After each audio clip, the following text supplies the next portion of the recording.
이 시간 성경 본문 말씀은 시편 135편 1절에서 13절, 19절에서 21절입니다. 여러분들 열어보시겠어요?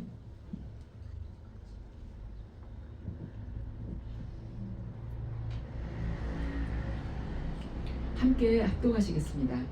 할렐루야, 주님의 이름을 찬송하여라. 주님의 종들아 찬송하여라. 주님의 집 안에 우리 하나님의 집들 안에 서 있는 사람들아, 주님은 선하시니 주님을 찬송하여라. 그가 은혜를 베푸시니 그의 이름 찬송하여라. 주님께서는 야곱을 당신의 것으로 택하시며 이스라엘을 가장 소중한 보물로 택하셨다. 나는 알고 있다. 주님은 위대하신 분이며 어느 신보다 더 위대하신 분이시다. 주님은 하늘에서도 땅에서도 바다에서도 바다 밑 깊고 깊은 곳에서도 어디에서나 뜻하시는 것이면 무엇이든 다 하시는 분이시다. 땅 끝에서 안개를 일으키시고 비를 내리시려 번개를 치시고 바람을 창고에서 끌어내기도 하신다. 이집트에서 태어난 마지는 사람이든지 짐승이든지 모두 치셨다. 이제야 주님께서 표적과 기사를 너희에게 나타내셨다. 바로의 모든 신하에게 나타내 보이셨다. 주님께서 많은 나라를 치시고 힘이 있는 왕들을 죽이셨으니 아모리 왕 시온, 바산 왕 옥, 가나안의 모든 왕들을 죽이셨다. 주님께서 땅을 당신의 백성에게 유산으로 주셨으니 당신의 백성 이스라엘에게 그 땅을 주셨다. 주님의 이름이 영원히 빛날 것입니다. 주님을 기념하는 일이 대대로 계속될 것입니다. 이스라엘 가문아 주님을 송축하여라. 아론 가문아 주님을 송축하여라. 레위 가문아 주님을 송축하여라. 주님을 경외하는 사람들아 주님을 송축하여라. 예루살렘에 계시는 주님, 시온에서 드리는 찬송을 받아주십시오. 할렐루야. 아멘. 오늘 설교 제목은 주님을 송축하고 감사하라입니다. 우리 이렇게 새 성전으로 이전해 와서 정말 정식으로 첫 예배를 드리니 얼마나 감사한지, 제가 지금까지 이렇게 믿음 생활하면서 지금이 제일 행복한 것 같아요. 왜냐하면 하나님께서 우리 교회에 함께 하신다는 것이 얼마나 큰 복이고 얼마나 큰 영광인지 모르겠습니다. 그래서 이걸 뭐 돈으로 주고 살 수도 없는 것이고 원한다고 해서 되는 것이 아니지 않습니까? 다들 그 복을 받아 누리고 싶지만 하나님께서 결정하시는 건데, 하나님께서 지금 우리 안에 이미 함께 하셨고 우리를 이곳으로 인도하셨다는 그 자체만 가지고도, 하나님께서 우리를 기억하신다는 것만 가지고도 얼마나 큰 감격인지 모르겠습니다. 자, 오늘 본문 시편 135편은요 할렐루야로 시작을 합니다. 그래서 할렐루야로 끝나게 돼요. 그래서 전형적인 찬송시입니다. 그리고 감사시예요. 하나님께 감사드리는. 하나님께서는요 이사야서 43장 21절을 통해서 하나님께서 인간을 왜 지으셨는지 그 목적을 말씀을 해주셨어요. 내가 나를 위해서 지었나니, 왜 지었냐면 나를 찬송하기 위해서 지었다는 것입니다. 그래서 인간이, 우리들이 살아가는 이 땅에서 존재하는 이유가 뭐냐면 하나님을 찬송하기 위해서라는 것입니다. 그래서 우리가 하루하루 살아가는 매 순간순간이 하나님을 찬송하기 위함인 것이에요. 그래서 오늘 본문 시편 기자는 할렐루야를 시작하는 이 시편을 통해서 우리가 그분을 왜 찬양하고 기념해야 되는지 그 이유를 전하고 있습니다. 자, 1절에서 3절 우리 함께 읽으시겠습니다. 1절에서 3절입니다. 시작. 할렐루야, 주님의 이름을 찬송하여라. 주님의 종들아 찬송하여라. 주님의 집 안에 우리 하나님의 집들 안에 서 있는 사람들아, 주님은 선하시니 주님을 찬송하여라. 그가 은혜를 베푸시니 그의 이름을 찬송하여라. 아멘. 할렐루야라는 말은 그냥 주님을 찬양하라는 말입니다. 주님을 찬양하라. 그래서 어쩔 때 우리가 찬양을 할 수가 있게 되냐면, 우리들 자체 인간인데, 이 육으로 흙으로 하나님께서 빚어 만든 인간인데 그 인간에 불과하다는 것을 우리가 알게 될 때 하나님께서 하나님 되심을 우리가 그때야 비로소 찬송을 하게 된다는 것입니다. 그래서 우리가 그분을 조금씩 알아가면 알아갈수록 더욱더 깊이 찬양을 하게 되는 것이죠. 우리 어렸을 때 이렇게 자랄 때는 부모님이 무슨 이야기 하시면 정말 고리타분하고 또 부모님이 어떤 걸 우리에게 지시하셔도 나도 빨리 어른 돼가지고 저런 간섭 좀 안 받았으면 좋겠다. 이런 생각이 들 때 있잖아요. 학교도 안 가고 정말 좋겠다. 이런 생각 들 때 있잖아요. 부모님은 뭐든지 다 명령해서 부모님 마음대로 다 하시는 것 같아요. 그런데 우리가 어릴 때는 부모님 고마운지 모르지만 성인이 돼가지고 우리가 부모가 되면 그때를 알게 돼요. 특히 여자분들은 자녀를 낳고 이제 키워가면서 엄마가 이렇게 우리들 키울 때 밤잠을 못 주무시고 이렇게 노심초사하면서 키우셨겠구나. 우리는 그냥 아무렇게나 내버려 둔 것 같지만 그것이 아니었구나. 또한 남자들은 자라면서는 아버지하고 별로 그다지 감정이 그다지 좋지가 않아요. 좀 불편하죠.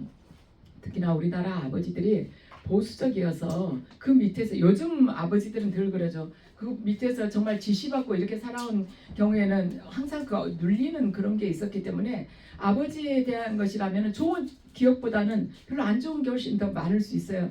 그런데 성인이 되어가지고 이 남자분들이 직장 생활을 하고 가장이 되면서 아버지가 얼마나 많은 직장 안에서 모욕을 당하고 얼마나 수치를 당하면서도 가족 때문에 어쩔 수 없이 사표 내지 못하고 그 굴욕을 당하면서도 다니셨겠구나.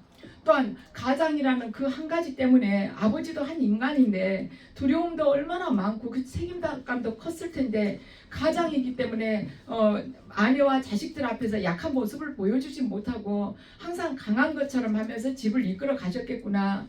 얼마나 고뇌가 많았을까. 그런 생각을 하게 되면 아버지의 고마움을 그때야 비로소 알게 된다는 것입니다. 그래서 아는 만큼 인간은 감사하게 돼요. 아는 만큼 감사하고 감사하는 만큼 예배를 드리게 되는 것입니다. 우리의 예배는요, 어떤 형식적인 행사가 아니에요. 그냥 일주일에 몇 번씩 드리는 행사가 아닌 것입니다.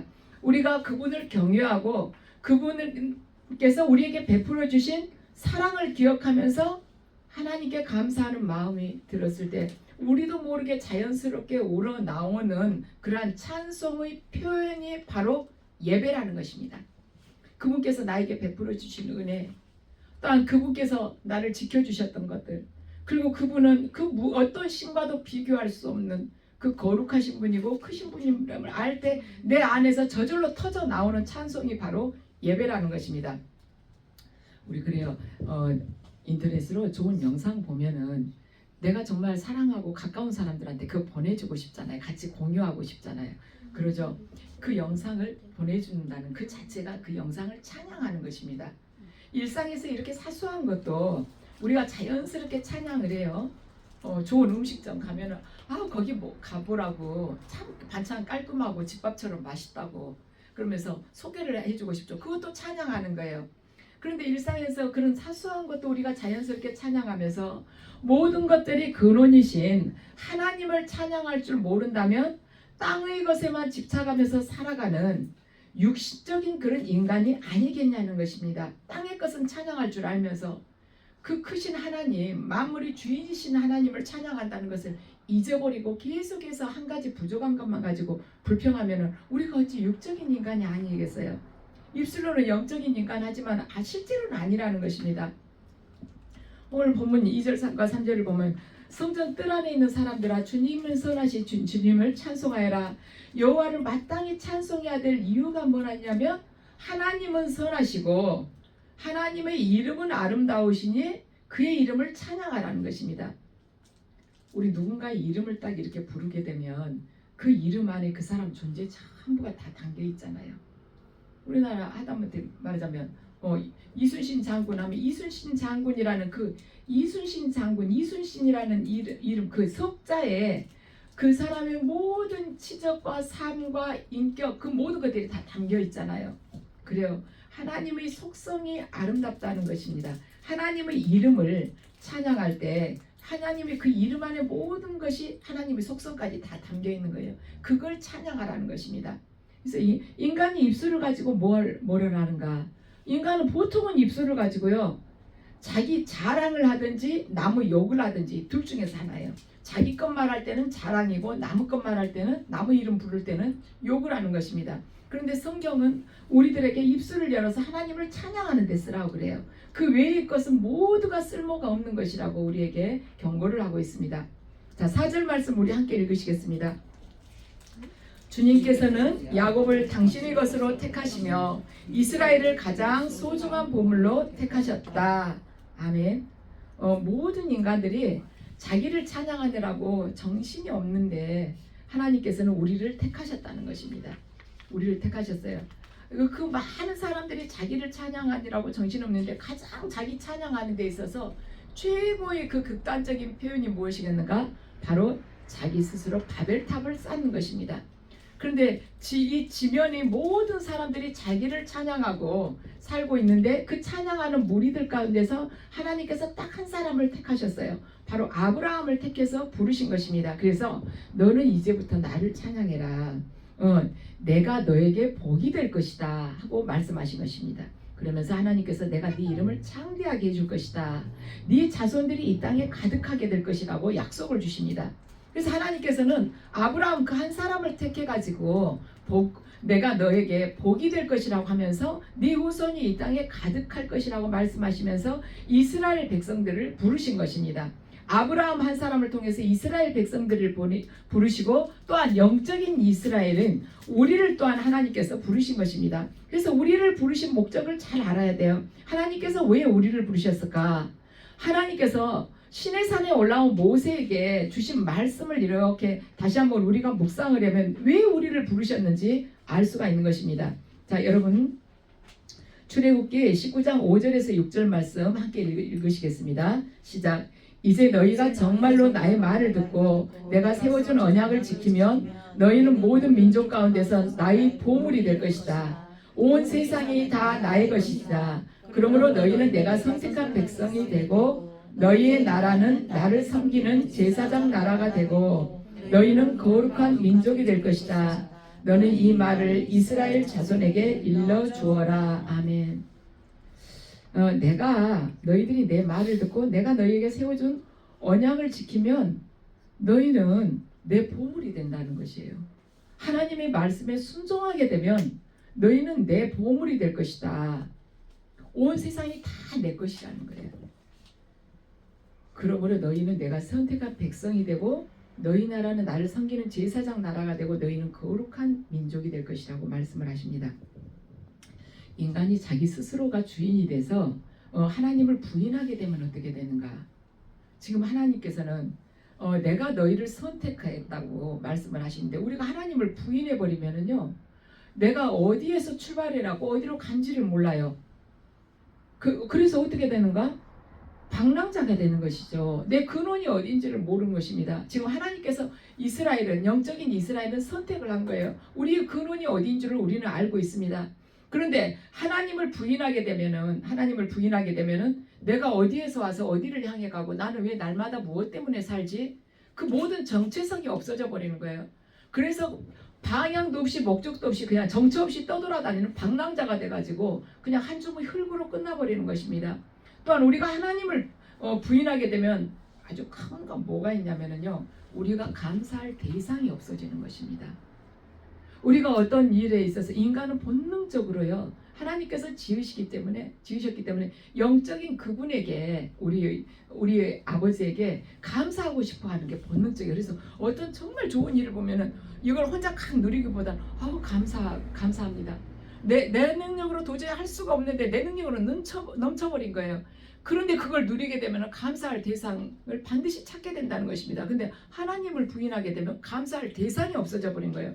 그래서 아무리 감사하고 싶어도 부를 대상이 없는 것입니다. 얼마나 허무한 인생이겠습니까?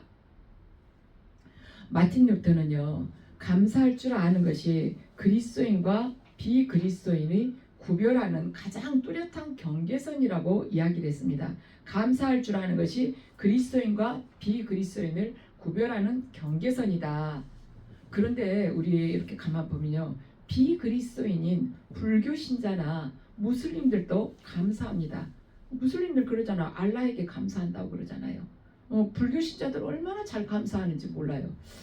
그러고 보면은 마틴 루터가 하는 말에 조금 더 첨가를 할 필요가 있다는 생각이 들죠. 그리스도인과 비그리스도인이 분명하게 구별이 되려면 그리스도인은 감사하는 것을 넘어서 모든 일에 감사할 줄 알아야 그리스도인이라는 것입니다. 그리스도인은 모든 일에 감사할 줄 알아야 된다. 그래서 사도 바울이 데살로니가전서 5장 16절에서 18절을 통해서 이는 범사에 감사하라. 이는 그리스도 안에서 너희를 향하신 하나님의 뜻이니라 하고 말씀을 전했습니다. 범사에 감사하라. 모든 일에 감사하라는 것입니다. 이것은 너희를 향하신 하나님의 뜻이니라. 모든 일에 감사하는 것. 정말 모든 일에 무엇이 들어가겠습니까? 내 자녀가 병들어서 죽어도 감사하라는 것이에요. 공장에, 내가 지금 경영하고 있는 공장에 불이 나가지고 홀랑 다 타버렸어요. 그래도 감사하라는 것입니다. 차 사고가 나서 내가 다리가 부러졌어도 감사하라는 것이에요. 그럴 때 저와 여러분이 그리스도인이 되는 것이요, 그러지 못하면 비그리스도인이든지 아니면 안티그리스도인이라는 것입니다. 모든 일에 감사할 수 있는가? 모든 일에 감사할 준비가 되어 있는가? 이것은 준비되는 자만 하는 것입니다. 모든 것은 반복된 훈련을 통해서, 행동을 통해서 결과로 나오는 거예요. 그리고 그게 습성으로 붙은 것입니다. 그 사람이 습관으로. 우리가 평소에 모든 일에 감사할 줄 알 때 그 자가 진정으로 감사하는 자가 되는 것입니다. 하나님께서 예레미야를 통해서 이렇게 말씀을 하십니다. 예레미야서 13장 11절 말씀입니다. 함께 읽으시겠습니다. 띠가 사람의 허리에 동여지듯이 내가 이스라엘의 온 백성과 유다의 온 백성을 나에게 단단히 동여매어서 그들이 내 백성이 되게 하고 내 이름을 빛내게 하고 나를 찬양하게 하고 나에게 영광을 돌릴 수 있게 하였으나 그들은 듣지 않았다. 나 주의 말이다. 아멘. 하나님께서 이스라엘 백성들을 당신의 소유로, 특별한 소유로 삼으셔서 그들이 여호와의 이름과 명예와 영광이 되게 하셨지만은 이스라엘 백성들은 자기 이름과 자기 명예와 자기 영광을 구하는 자들이 돼버렸다는 것입니다. 그래가지고 어떻게 됐는가? 가나안 백성들과 똑같은 수치와 말하자면 모든 그 낭패, 모든 것이 멸해져 버렸다는 것이죠. 자신의 이름과 자신의 명예와 자신의 영광을 구하는 자들은 반드시 멸망하게 된다는 것을 하나님께서는 구약의 역사를 통해서 우리에게 보여주셨습니다. 하나님께서는 우리를 특별한 소유로 삼으셨어요. 우리가 무슨 소유함 받을, 주님의 소유함 받을 만한 자격이 있겠습니까? 근데 은혜로 우리를 특별한 소유로 삼아주신 것입니다. 자, 베드로전서 2장 9절 말씀입니다. 그러나 여러분은 택하심을 받은 족속이요 왕과 같은 제사장들이요 거룩한 민족이요 하나님의 소유가 된 백성입니다. 그래서 여러분을 어둠에서 불러내어 자기의 놀라운 빛 가운데로 인도하신 분이 업적을 여러분이 선포하는 것입니다. 아멘. 우리를 어둠에서 불러내어 기이한 빛 가운데로 인도하신 분이 아름다움과 그 업적을 우리에게 마음껏 선포하게 하기 위해서 우리를 부르셨다는 것입니다. 그래서 저와 여러분을 여기까지 인도하신 하나님을 찬양하십시다.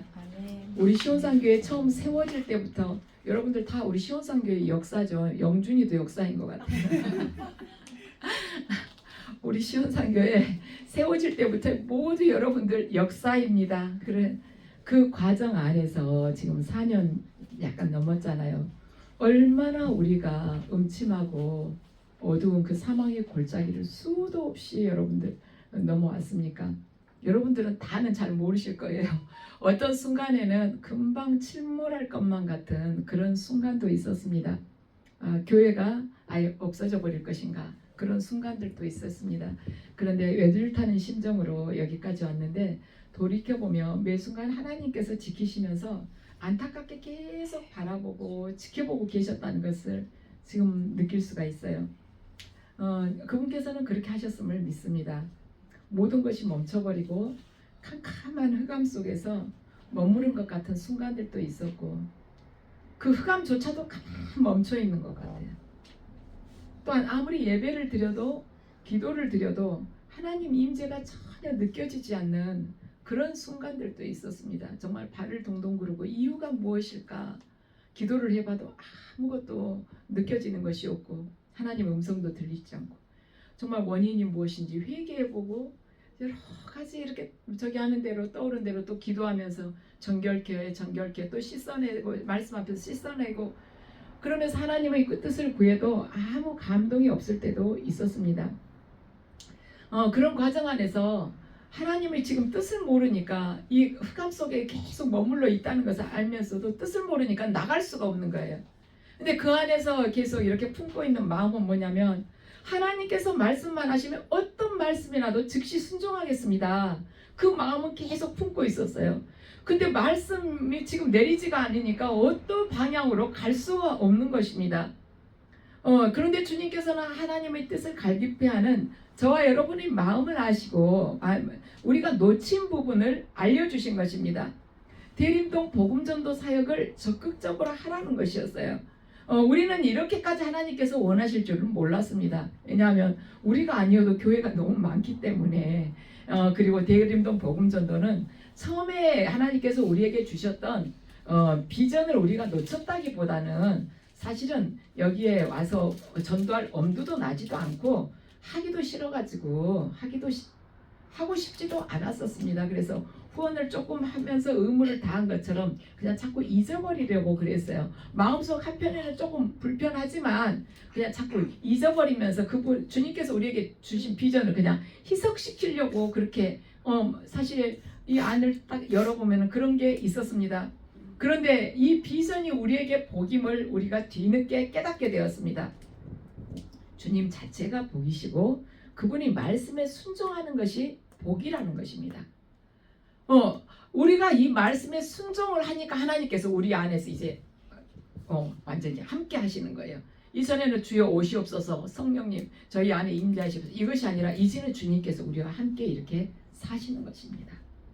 요즘에 저한테 계속 떠오르는 영상이 뭐냐면, 우리가 다 그 약속의 땅에 들어가서 이렇게 있는 거예요. 이전에는 그 앞에가 이렇게 서가지고 대열도 이렇게 질서 있게 하지도 않고 흐트러져서 서서 갈까 말까, 또 어떤 사람은 마음에도 없이 그냥 구경하는 것 같고 그러더니 그 다음에는 이제 이렇게 이미지로 이렇게 보이는 게 뭐였냐면, 그 요단강이 딱 앞에가 있는데 우리 발이 이렇게 반 정도 딱 그 요단강 반, 이쪽 반, 광야 반 이렇게 있는 것이 보이더니, 요즘에는 그냥 그 땅 안에 우리가 들어가 있는 것이 며칠 전부터는 계속 이렇게 느껴져요. 그래서 이렇게 지금 하나님께서 이끄시나 보다 이런 생각이 듭니다. 그래서 우리가 지금도 그렇지만 앞으로도 우리가 걸어가는 데 있어서 진짜 복은 뭐냐면, 하나님 그분 자체가 복이고 그분 자체가 우리들에게 유업이라는 것이에요. 제사장들에게 있어서는 다른 분깃을 주지 않잖아요. 너희들의 유업은 바로 나다. 바로 그래요. 우리는 왕의 제사장입니다. 이 번역을 보면 왕 같은 제사장이라고 번역을 하고 있는데, 정확한 번역은 왕의 제사장이에요. 왕이신 예수 그리스도의 제사장이라는 것입니다. 그래서 그분이 말씀에 순종하는 것이 바로 복이라는 것입니다.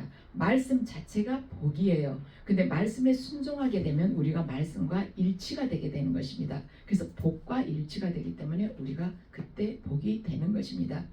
한국인들이 모두 혐오한다는 이 지역으로 우리가 이전에 와서 이 감사 예배를 드리는 이 순간, 하나님께서 얼마나 기뻐하시고 축복하실까 생각하면은 가슴이 벅찹니다.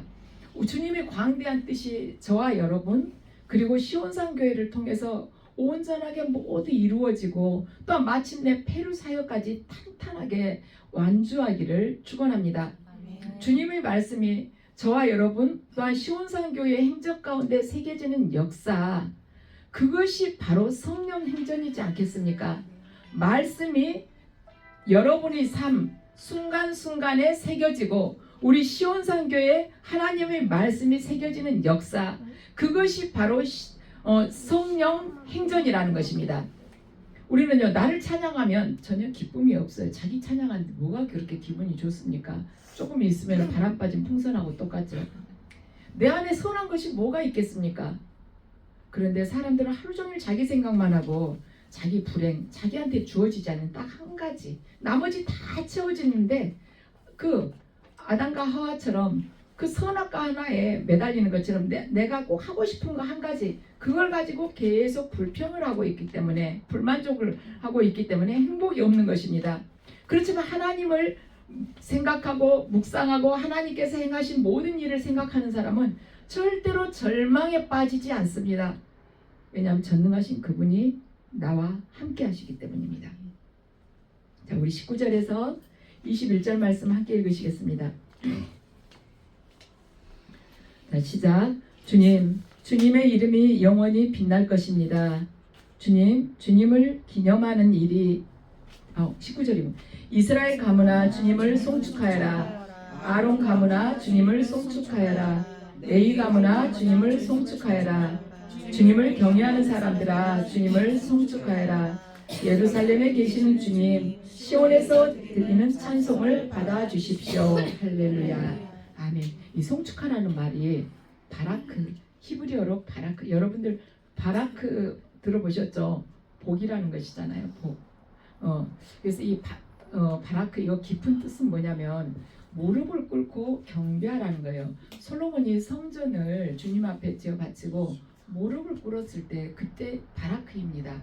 하나님 앞에 그분을 경외하면서 무릎 꿇는 거, 경배하는 거, 그게 바로 바라크예요. 그러면 하나님께서 복을 주신다는 것입니다. 그래서 복을 받기 위한 전제 조건은 뭐냐면 하나님께 무릎을 꿇는 것, 하나님께 두 손 두 발 다 들고 그분께 기뻐 찬양하는 것이 바로 복을 받기 위한 전제 조건이라는 것입니다. 그래서 송축하고 감사하면 하나님께서 복을 주신다는 것입니다. 불평하는 것도 습관이죠. 감사할 것을 찾아보면 수도 없이 많습니다. 우리가 여기까지 온 것도 감사, 오늘 아침에 무사히 온 것도 감사, 또한 이런 예배를 드릴 수 있는 것도 감사, 예배 가운데 하나님께서 임재하신 것은 더 큰 감사, 또한 임재하시면서 우리 각자의 마음속에 살피시면서 간섭하시는 것도 감사, 또한 예배 가운데 이렇게 성령께서 운행을 하시면서 이 지금 은혜로 정말 안개와 같은 이 은혜로 우리를 폭 감싸주시는 것도 감사인 것입니다. 감사는 믿음의 상징이고 구원의 전제 조건입니다. 누가복음 17장을 보면요, 예수님께서 10명의 나병 환자를 고쳐주십니다. 그리고 그들에게 아직 낫지 않았는데 돌아가서 제사장에게 너희 몸을 보이라고 그래요. 근데 이들이 돌아가는 중에 나병이 다 나은 것입니다. 근데 나병이 다 나왔는데 그 중에 한 명이 자기 병이 나은 것을 보면서 하나님께 영광을 돌리면서 되돌아와서 예수의 발 앞에 엎드려서 감사를 드립니다. 그러니까 예수님께서 이 사람이 이제 사마리아인이거든요. 이 사마리아인의 감사를 보면서 하나님께 영광 드리러 되돌아온 사람이 이방 사람 한 명밖에 없느냐? 나머지 9명은 하나님께 감사를 드리지 않고 가버렸구나, 이런 의미이죠. 그렇게 말씀하시면서 일어나서 가거라, 네 믿음이 너를 구원하였다 하고 말씀을 하십니다. 일어나서 가거라. 지금 그 사마리아인이 돌아와서 예수님께 감사를 드렸어요. 그러니까 예수님께서 일어나서 가라, 네 믿음이 너를 구원하였다고 말씀하십니다. 예수님은 감사가 곧 믿음이라고 분명히 말씀을 하셨어요. 감사가 곧 너를 구원에 이르게 하는 믿음이라고 지금 이 본문을 통해서 확증을 해주신 것입니다. 그래서 예수를 믿는다는 것, 우리가 거듭났다는 것은 어떻게 알 수가 있는가? 감사하는 것을 보면 알 수가 있는 것입니다. 그런데 교회 안에서 감사를 다들 하느냐? 아니라는 것이죠. 여기 보면은 10중 9은 감사하지 않고 그냥 가버렸어요. 10%만 감사한다는 것입니다. 10%. 90%는 감사할 줄 모른다는 거예요. 당연하게 그냥 여기고 갔다는 것이. 물론 이 나병이 나왔으니까 가서 할 일이 얼마나 많겠습니까? 그동안 가족들하고 떨어져 살았는데 그 가족에게 돌아갈 수 있잖아요. 마음이 바쁘죠. 그렇지만 감사를 최우선으로 잡고 주님 앞에 돌아와 엎드려서 경배하면서 감사하는 것. 그자가 구원에 이르게 하는 그 믿음을 가졌다고 주님께서 확증을 하신 것입니다. 그러면 역으로 감사하지 않고 불평불만하는 것은 뭔가 거듭나지 않았다는 것이에요. 그러죠. 감사하는 자에게 감사해. 네 믿음이 너를 구원하였다고 말씀하시는 거 보면은 감사할 줄 모르고 불평불만하는 자는 너 거듭나지 않았다, 구원받지 못했다, 그 뜻인 것입니다. 나병이 나았다는 것 굉장히 주님 앞에 감사할 조건입니다. 조건이에요. 그런데 나병이 나았다는 그 사실에만 빠져가지고 예수님을 까마득하게 잊어버리고 사는 것이 일상의 그리스도인인 것입니다. 주님께서 뭔가 내가 간절하게 원했었던 그 문제에 대해서 응답을 해주시면 그 응답해 주신 그걸 가지고 세상으로 돌아가 버리는 자들이 너무 많다는 것이죠. 죽을 병에 걸렸다가도 병 낫게 해주시면 다시 돌아가서 앉아서 도박하는 자들이 있는가 하면, 술 마시는 자들이 있는가 하면, 아니면은 또 자녀 때문에 힘들어가지고 그렇게 고통을 받는데도 낫게 해주니까 이제 기도도 안 오고 예배도 안 드려요. 왜냐하면 여태까지는 자녀 때문에 안달했었는데 걔 낫고 나니까 내가 갈 데가 너무 많거든요. 그런 자들이 너무나도 많지만은 내가 병 나은 것보다, 지금 이 사마리아인은 내가 병 나은 것보다도 내 기도를 들으신 분이 하나님이라는 것을 더 중요하게 여기고 그분 앞에 감사를 드리려고 나왔다는 것입니다. 그것이 바로 우리의 신앙이 되어야 된다는 것입니다. 내 기도가 더 중요한 것은 바로 종교인이라고 합니다. 종교인들은 자기 기도가 최고로 중요해요. 그것은 어떤 종교에도 다 있습니다. 하다못해 무당에게 가도 마찬가지고, 무당에게 가서도 자기가 원하는 것 성취해달라고 그러잖아요. 일본의 신도를 가도 마찬가지입니다. 인도에 가서 수많은 신에게 절하는 것도 다 자기 기도가 중요해서 종교심을 가지고 하는 것입니다. 그런데 그리스도인은 내 기도가 응답이 되든 응답되지 않든, 내가 십자가를 지든 어찌하든 하나님의 뜻이 이 땅에서 이루어지는 것, 하나님의 이름이 존귀하게 되는 것, 그게 더 중요하다고 생각하면서 감사하며 살아가는 자가 바로 그리스도인이라는 것입니다. 감사의 클라이막스는 뭐냐? 바로 예수님을 닮아가는 것입니다. 예수님을 따라가는 것이 감사의 마지막 조건입니다. 어떤 감사도 주님을 그보다 더 기쁘시게 만든 것은 없습니다. 예수님 닮아가는 것, 예수님의 성품을 덧입는 것, 또 예수님의 말씀에 순종하는 것, 예수님께서 사랑하라 하시니까 사랑하는 것, 예수님께서 열매를 맺으라고 하셨기 때문에 열매 맺는 삶을 사는 것, 이런 것들이 바로 사랑의 표현이고 감사의 표현이지 않겠습니까? 저와 여러분들, 주님께서 이렇게 인도하셔서 정말 오래전부터 예비하셨던 이 성전으로 주님께서 지금 우리를 이끌어 주셔가지고 여기서 정말 감사와 찬양을 드리면서 지금 예배를 드리고 있습니다. 하나님께서 지금 여러분들을 남은 자로 이곳에 세워주신 것입니다. 여러분, 이것은 결코 우연이 아닌 것입니다. 하나님은 실수가 없는 분이시잖아요. 남은 자를 통해서, 그 구루터기를 통해서 하나님께서 이루실 큰 일들이 지금 우리 앞에 놓여 있습니다. 저와 여러분이 정말 진정으로 해야 될 감사가 뭐냐? 바로 예수님을 닮아가는 것입니다. 바로 예수님을 따라가는 것입니다. 주님께서 우리에게 주신 귀한 사명이 있어요. 그 사명을 기쁘게 감당하면서 그분이 손과 발이 되어서 성령 행전을 하나하나 써가는 것이에요. 그래서 저와 여러분이 이제는 우리 자신이 뒤로 내려서고 우리 자신은 내려놓고 오직 주님 바라보자는 것입니다. 그리할 때 주님께서는 그 외의 것들, 모든 것들 곁들여서 또한 이루어지실 것입니다. 그래서 저와 여러분의 삶이 예수님의 말씀과 성령으로만 모두 충만하시기를 주 예수 그리스도의 이름으로 축원합니다. 우리 찬양